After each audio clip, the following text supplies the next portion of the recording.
Management and Wildfire Act of 2012. This will empower our Governor, John Hickenlooper, working with our local county commissioners to be able to go in and identify areas of imminent threat. We put in some categorical exclusions, which are good common sense, to be able to protect our children around schools. Under the power lines that run through our forest, to be able to treat those areas as well. We've also got that exclusion to be able to protect our water, along our streams and around our reservoirs as well. A good common sense piece of legislation whose time should have come a long time ago. We've passed this bill out of natural resources. I'm very hopeful we're going to be able to get a vote on this soon on the full House of Representatives floor.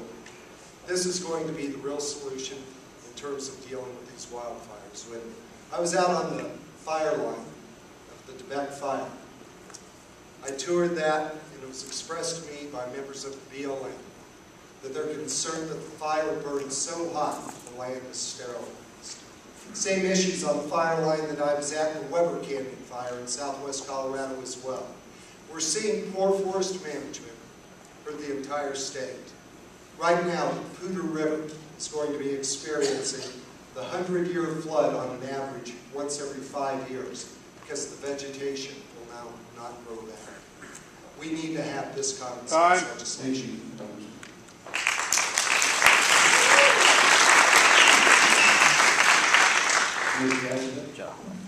I'm not a big fan of asking permission from the federal government to protect my Colorado resources. The fires in Colorado Springs recently hit very close to home. Actually, a member of my campaign staff had family who lost their home and lost some of their commercial property.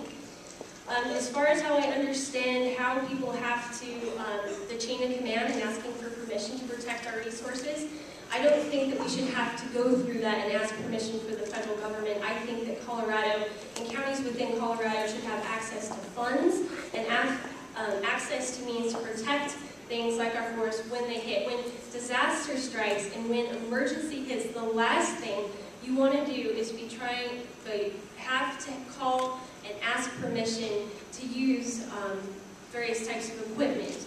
And so this, believe it or not, ties into foreign policy. I am an advocate that our Colorado National Guard should be here in Colorado protecting Coloradans.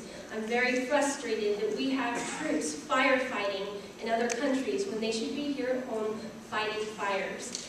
And so the Colorado National Guard, if you go back and if you look at our Constitution and how our states are set up, we should really have some mechanism here at home to protect people, to protect Coloradans specifically. So, I guess long story short, again, I don't think we should ask permission, and I don't necessarily think that passing legislation in the Congress will actually have any benefit for us. I don't think we can ask permission. I think we have to take that power back at the state and local level.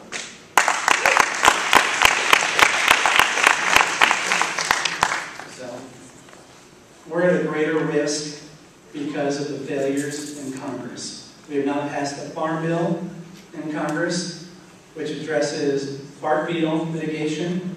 The Tipton-Ryan budget cuts, it cuts dollars for the forest fire mitigation. There is an amendment a couple months ago on a bill that would have addressed forest fire mitigation. Congressman Tipton voted for it at first. The machine was open for 15 minutes. He was a yes vote for 14 minutes. And at the very last minute, flipped to a no. It'd be great to know what party leadership promised him to ask him to vote against the Democrats' amendment. That's exactly what's wrong with Washington. What we have to do to address forest fire mitigation, we have to work with the locals. We have to allow private entities to get onto public lands to help clean it up and sell some of the product.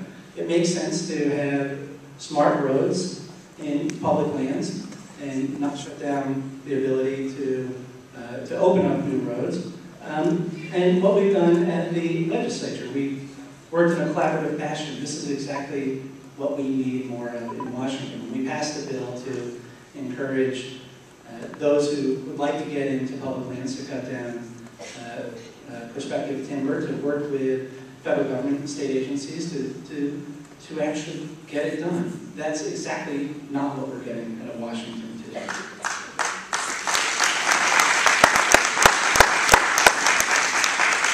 Thank you, Susan Jasper and Sandra. We're going to move into our second to last stage, which is going to allow each of the three candidates to have 3 minutes apiece for you control the time.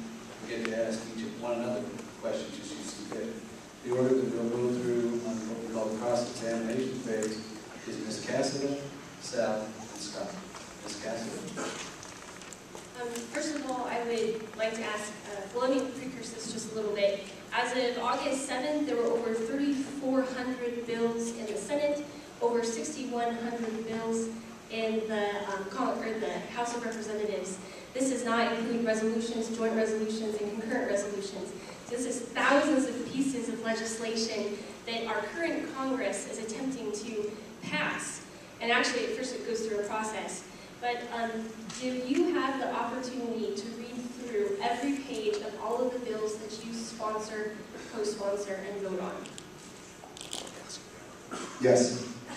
So you are telling the audience and myself that you read every single page of every single piece of legislation. We do read through every single page, and we do analysis as well. We have staff to be able to look through it. But and I think that's pretty good policy. We had Congressman, you were on his staff, Sal, that didn't bother to read a bill. I think that's important. And Representative Tipton, what do you think is our greatest threat to national security? You know, right now, we've obviously got multiple challenges that we're facing. We have the threat of Al-Qaeda, people who would like to be able to harm this nation. The national debt of this nation, $16 trillion in debt, is preeminent in terms of the real threat to this nation. And the stranglehold and the boot that Washington, D.C. has on small business trying to be able to create jobs, that is one of the greatest threats that we have to the prosperity of this country. Do you know, and if you do, the role of the county sheriff in the counties of Colorado's 29 districts and CD3? I'm sorry, maybe we'll just repeat that. The role of the county sheriff for Role of each the county. county sheriff. Yeah, I think we're reasonably familiar. Could you give just a quick overview of what the role of the county sheriff is for people in say Mesa County? Yeah. The role of the sheriff is obviously to provide for the protection of the citizenry, to be able to oversee their administrative offices, and generally just to provide for the public safety. That's great. Okay. Sal, I think you're next with your 3 minutes. Thank you, Congressman Tipton. Do you know how many dollars of taxpayer dollars you send in no-bid contracts to businesses owned by your family? 0. Congressman Tipton, according to the House Disbursement Office, it's $26,223.95, and you can read a number of articles, including the Denver Post, that confirm that you have sent money there. It might make sense to get a better control of your office. Sorry, Sal, you're wrong again. Congressman Tipton, yes or no question. Is Michael Courtney your employee? On my campaign.